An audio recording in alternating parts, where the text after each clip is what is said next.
Assalamualaikum warahmatullahi wabarakatuh. Dalam salam sejahtera tuan-tuan dan puan yang saya kasih sekalian. Alhamdulillah, pagi ini bersama saya akan membincangkan tajuk iaitu tentang mental awareness ni, iaitu kesedaran mental kesedaran mental. Dan kepada semua kaki tangan KWSP seluruh negara, saya ucapkan selamat Hari Raya lagi, boleh lagi Hari Raya. Dan selamat bertugas, selamat kembali bertugas ya. Sebab selama ni mungkin kita dalam PKP kita bertugas di rumah dan buat kerja di rumah ya. Tapi sekarang kita sudah pun boleh menjalankan tugas kita di pejabat. Mungkin ada lagi yang dibenarkan untuk buat kerja di rumah Jadi tajuk hari ni memang betul-betul kesedaran mental ni sebenarnya kita nak fokus kepada bagaimana pekerja-pekerja yang masuk bekerja selepas PKP ni, bagaimana kita nak supaya kesedaran mental kita tu positif. Kita nak positif kesedaran mental kita. Bagaimana kita nak jadi seorang pekerja yang berfikiran positif, berfikiran rasional barulah kita boleh rasa seronok bekerja. Keseronokan bekerja banyak bergantung kepada bagaimana cara kita berfikir. Baik, sebelum tu saya nak beri sedikit definisi lah tuan-tuan tentang apa sebenarnya yang dimaksudkan dengan kesihatan mental yang telah didefinisikan oleh WHO, iaitu dia menyatakan bahawa WHO mengatakan bahawa kebolehan mengekalkan hubungan yang harmoni lah dengan orang lain. Itu penting tu, iaitu kita maknanya kebolehan boleh mengambil bahagian dalam masyarakat. Maknanya kalau kita kerja di pejabat tu, kita boleh misalnya berkomunikasi dengan rakan-rakan sekerja kita, dengan bos kita, dengan ketua kita, dan dengan kita kata kita punya klien KWSP ramai klien sebenarnya di seluruh Malaysia. Jadi sebenarnya bagaimana kita nak berhubung tu dengan orang lain. Sebab kalau misalnya kita sihat, mana kita boleh kata orang tu berkomunikasi dengan semua orang. Nampak tu Dan itu dikatakan bahawa kita sihat dari segi mental ataupun kesedaran mental kita. Baik, dari segi kita kata kesihatan mental juga ni, iaitu bagaimana kita kata tanda-tanda orang yang kurang sihat dan juga kurang kesedaran mental ni. Apa dia tanda-tanda ni? Yang pertama ialah cepat marah. Cepat marah tu, sikit-sikit nak marah, sikit nak marah Kadang benda kecil-kecil dia nak marah, sama ada di rumah ke, di pejabat ke. Kalau boleh ni elakkan. Nanti saya bagi tips nanti bagaimana nak mengelakkan ni. Yang kedua iaitu kita sentiasa tingkah laku yang agresif. Nampak tu, tingkah laku kita yang agresif. Kadang kita selalu agresif tingkah laku kita. Kita cepat kata orang tu, nak kata orang tu bertindak sesuatu yang agresif Dan kita rasa keresahan, resah selalu, rasa nak marah, kadang-kadang tak tenteram, rasa tengok orang semua tak kena. Kalau datang pejabat pun tak kena. Kadang-kadang pergi misalnya ke kata orang tu nak pergi pejabat pun tak kena dan sebagainya Jadi itu semua sebenarnya juga iaitu satu lagi ialah perubahan personality. Mana kita berlaku perubahan personality kita. Kalau dulu kita seorang yang sabar, tenang, senyum, mudah senyum tiba-tiba berubah tau. Kita dah mula jadi seorang yang kita kata susah senyum, kemudian cepat nak marah, cepat nak melenting ini semua kita kata sebagai tanda-tanda lah, maknanya kesedaran mental kita tu tak berapa sihat. Dan perubahan selera makan. Nampak tu, perubahan selera makan. Kalau dulu kita makan alhamdulillah lah, selera lah, bukanlah makan banyak baru pinggang-pinggang sebagainya, tapi ada selera makan. Tiba-tiba tak ada, kurang tu, nak makan pun rasa tak ada selera. Sebab fikiran kita tu tak begitu positif, kita banyak kepada fikiran yang negatif. Sebab kita ni banyak dipengaruhi oleh cara kita berfikir. Dan seterusnya ialah kita cepat letih tu, Mana kita cepat letih, mana itu tanda-tanda lah kesihatan mental kita. Dan seterusnya kita maknanya kerisauan yang berlebihan. Sikit risau, banyak risau tu, muka berserabut lah. Muka berserabut, pergi pejabat pun muka berserabut. Nak lagi pula kalau yang jaga kaunter kat depan tu dia kaunter kat depan pejabat KWSP, kalau boleh kita janganlah muka kita mesti senyum.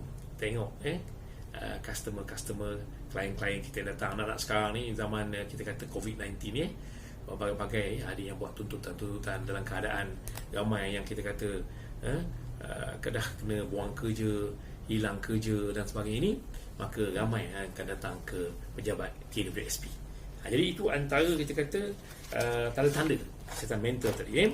Dan kita tengok juga iaitu kalau kita kata bahawa faktor-faktor yang mempengaruhi kesihatan mental ni. Apa faktor-faktor dia yang mempengaruhi kita punya kesedaran mental?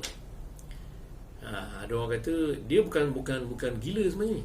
Tidak, sebenarnya kita kena faham tau, antara kesihatan mental dan juga penyakit gila. Tak, dia kesihatan mental bukan maknanya kita gila. Tidak, tak betul tu. Jangan kata orang tu gila. Tidak. Kalau orang tu masam, diam, ni dah gila, tak betul. Tak betul tu, bukan. Tetapi sebenarnya kita nak tengok iaitu dari segi kesedaran mental kita ni, dari segi apa.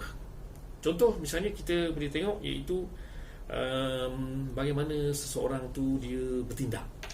Contoh kadang-kadang cara dia berkomunikasi, tahap komunikasi dia, mungkin nada suara. Tak kira lah sama ada kita berada di rumah bersama isteri, bersama suami, bersama anak-anak, bagaimana cara kita berkomunikasi. Sebab ia melibatkan soal cara berfikir dan juga iaitu emosi. Bila kesedaran mental kita ada, maka dia akan mempengaruhi emosi kita. Emosi kita tu tuan-puan, bila kita kata orang pemikiran kita tu positif, dari bila kita bercakap tu nada suara kita lembut. Kalau cakap dengan anak-anak pun lembut, cakap dengan isteri pun lembut, cakap dengan suami pun lembut. Beri arahan-arahan kat pejabat pun maknanya tegas tapi lembut. Nampak tu. Dan sebagai seorang pekerja pun, sama-sama bekerja pun, kita rasa kita cakap dengan lembut lah dengan kita punya customer, kita punya klien, pelanggan-pelanggan kita, pelanggan KWSP. Ramai ni pelanggan KWSP, sangat juta-juta juga tuan-tuan. Jadi sebenarnya tuan-tuan dan puan-puan yang saya kasih sekalian, sebenarnya bagaimana kita apa kata orang, faktor-faktor yang mempengaruhi kita. Yang pertama sekali ialah corak asuhan seseorang tu. Mana zaman kita kanak-kanak dulu, macam mana kita dididik oleh mak bapak kita, dia akan mempengaruhi kita punya kesedaran mental kita. Sebab tu kalau boleh kita dalam keluarga jangan sekali-kali kita misalnya dalam keluarga ni, kalau boleh kita bergaduh dengan anak-anak kau benda.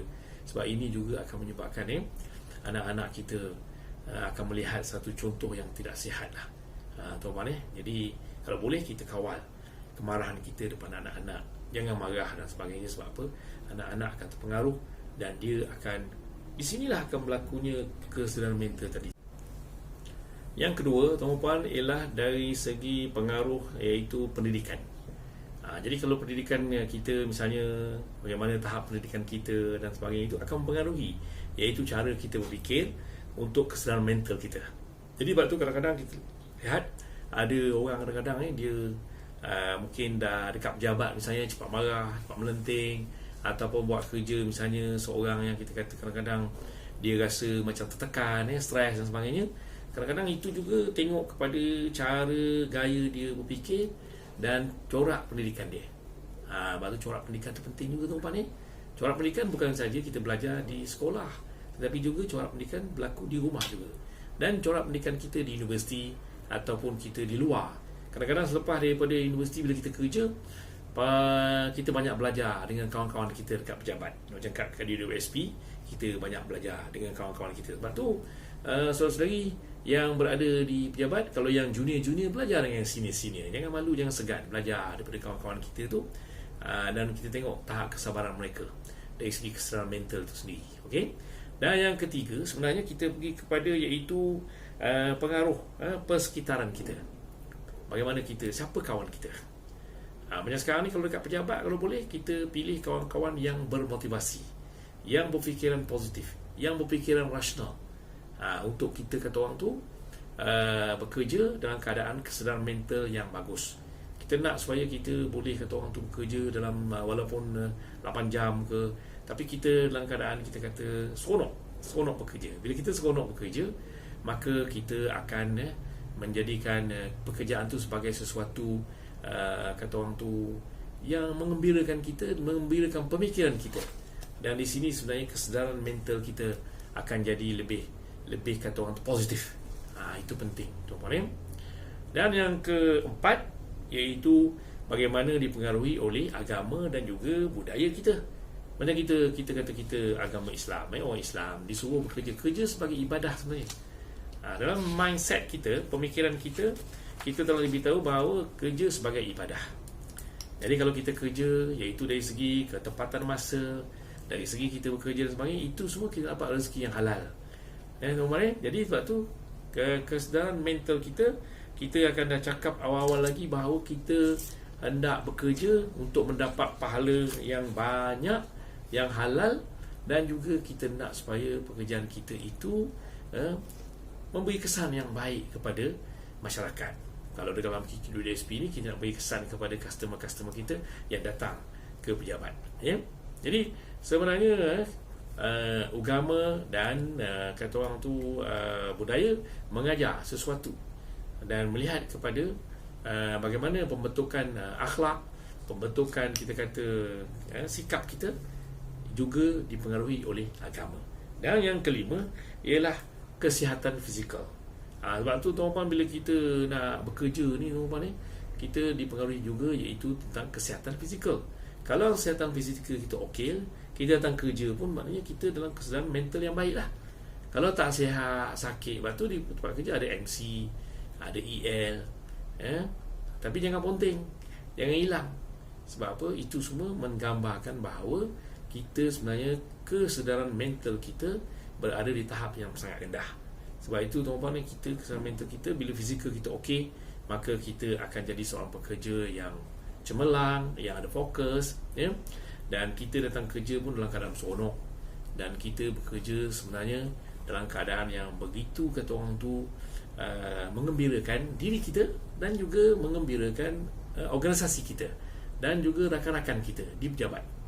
Jadi oleh itu kita hendaklah kata orang tu sentiasa melihat kepada pekerjaan ni ialah sebagai sesuatu yang menyeronokkan.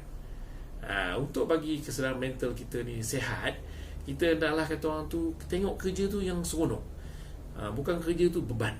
Jadi kalau boleh kita sentiasa mengubat hati kita, memujuk hati kita dan mengembirakan hati kita, dan melalui pemikiran kita, kesedaran pemikiran kita, bahawa kita bekerja dalam keadaan yang seronok, dalam keadaan yang begitu mengembirakan. Apa pengurusan emosi yang sihat pentinglah dalam kita nak bekerja ni. Emosi sihat penting kerana ia ibarat air yang jernih yang bertakung di tasik hati. Itu dia ayat dia sikit tuan-tuan. Dan rasa statusnya ialah supaya kita rasa tenang, air yang tenang, tidak bergelora dan sebagainya. Maksud tadilah tu, mana kita nak datang kerja tu supaya kita ada dalam keadaan yang begitu.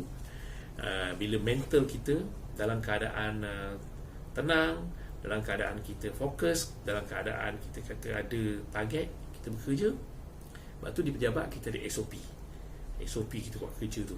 Hari ni target kita kat mana, bos kita bagi kat kita tugasan. Jadi kita hendaklah sentiasa mempunyai kesedaran mental yang tinggi, maka kita akan jadi seorang pekerja yang cemerlang, insya-Allah, ya. Jadi saya rasa kalau kita sentiasa berfikir secara sihat dan sebagainya, maka kita akan menjadi seorang pekerja yang cemerlang, dan kita sentiasa menjadikan kesedaran mental ini untuk menyihatkan kita punya emosi, kita punya sosial, kita punya kata orang tu fizikal, supaya kita jadi seorang pekerja yang cemerlang. Okey tuan-tuan, jadi insya-Allah kita tangguh dulu kat sini. Nanti kita jumpa lagi untuk slot seterusnya selepas ini. Terima kasih. Assalamualaikum warahmatullahi wabarakatuh.